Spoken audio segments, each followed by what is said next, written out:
Hello guys, আসসালামু আলাইকুম রহমতুল্লাহ। Grow with ICT চ্যানেলের পক্ষ থেকে সবাইকে স্বাগতম। চলে আসলাম অ্যাডোবি ফটোশপ 7.0 এর থার্ড ক্লাস।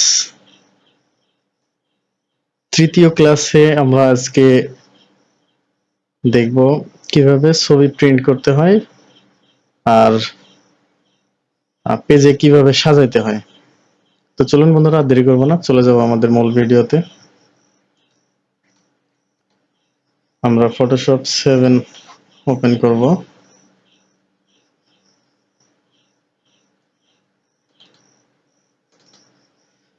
গত ক্লাসে আমি এই পিকচারটা কাজ করছিলাম। প্রথমে নিউ পেজ নিতে হবে। নিউ পেজ সবসময় আমরা A4 সাইজ পেজটা নেব। এখানে আমাদের যে পেজই সেট আপ করা থাকুক না কেন, আমরা A4 সাইজ পেজটা এখান থেকে সিলেক্ট করে নেব। আর এখানে অবশ্যই মোডটা RGB কালার সিলেক্ট করা থাকতে হবে। ওকে, আমরা A4 সাইজ পেজ নিলাম একটা। মুভ টুলস ক্লিক করতে হবে। মুভ টুলস দিয়ে আমরা পিকচারটাকে মুভ করে নেব এই পেজে। এখন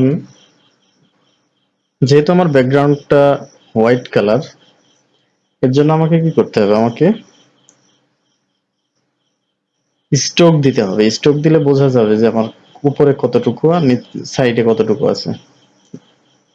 এডিটে যাইতে হবে, স্ট্রোকে ক্লিক করে আমি এখানে 2 সিলেক্ট করা আছে, এখানে ব্ল্যাক কালার দিতে হবে। ওকে, এখন আমার এটাকে ভিজিবল হলো 4টা কর্নার। প্রথমে আমি এখানে ছবিটাকে মুভ করে সাইডে নিলাম। নেওয়ার পর কিবোর্ড থেকে শিফট অল্টার ক্লিক করতে হবে। শিফট অল্টার চেপে রেখে আমি যদি সাইডে ড্র্যাগ করি তাহলে আমার সোজা সাইডে চলে যাবে। আমি যদি এখানে শুধু কন্ট্রোল অল্টার চেপে নেই তাহলে আমার এটা সোজা থাকবে না, সোজা আবার করে নিতে হবে আমাকে। এজন্য আমি শিফট আর অল্টার ক্লিক করে নেব। শিফট অল্টার চেপে রেখে আমি ড্র্যাগ করলে আমার সবগুলা সোজা চলে যাবে। ওকে, আপনি যদি একটি স্টুডিও চালায় থাকেন অথবা আপনার যদি একটি স্টুডিও থাকে তাহলে আপনি এইভাবে কাজ করলে ইজিতে কাজ করতে পারবেন। আপনারা এটাকে সোজা করা লাগবে না, অটোমেটিক্যালি সেম লাইনে এটা সোজা হয়ে যাবে। শিফট অল্টার চেপে রেখে আমি যদি ড্র্যাগ করি সাইডে, কপি করি, তাহলে আমার এটা সোজা চলে যাবে।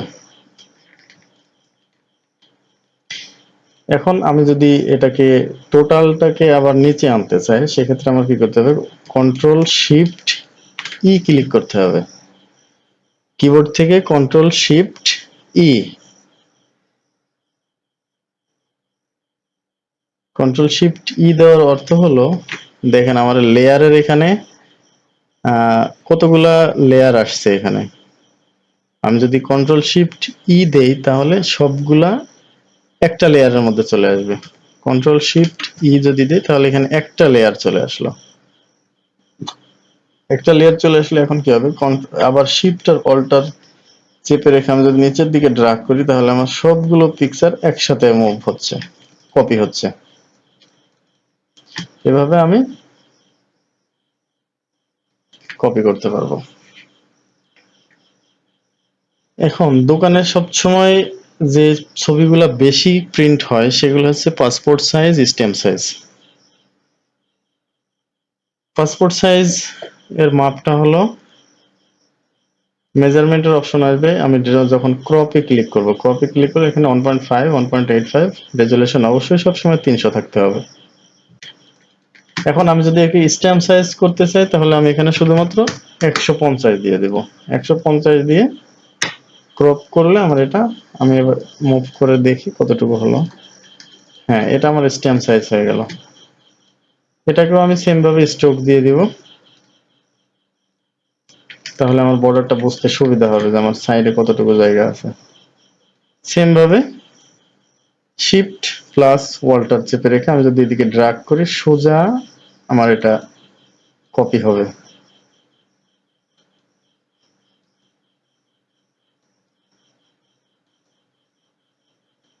বাস।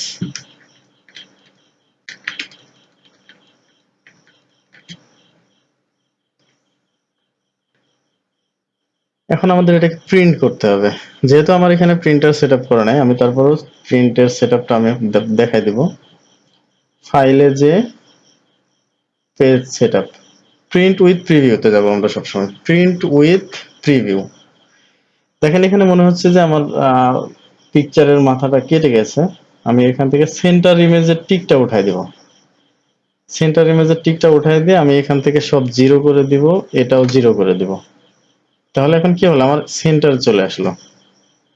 সেন্টারে চলে আসার পর আমি এখানে প্রিন্ট ক্লিক করব, প্রসিড।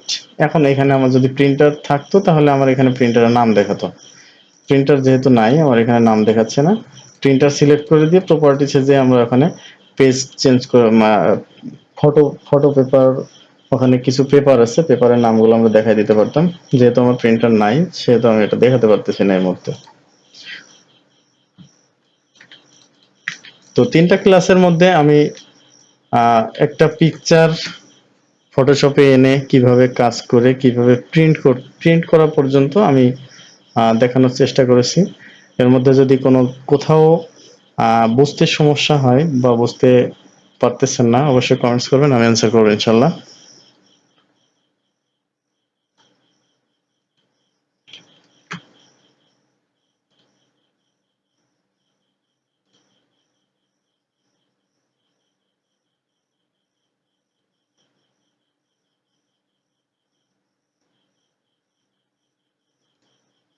তো এই ছিল মোটামুটি আজকের জন্য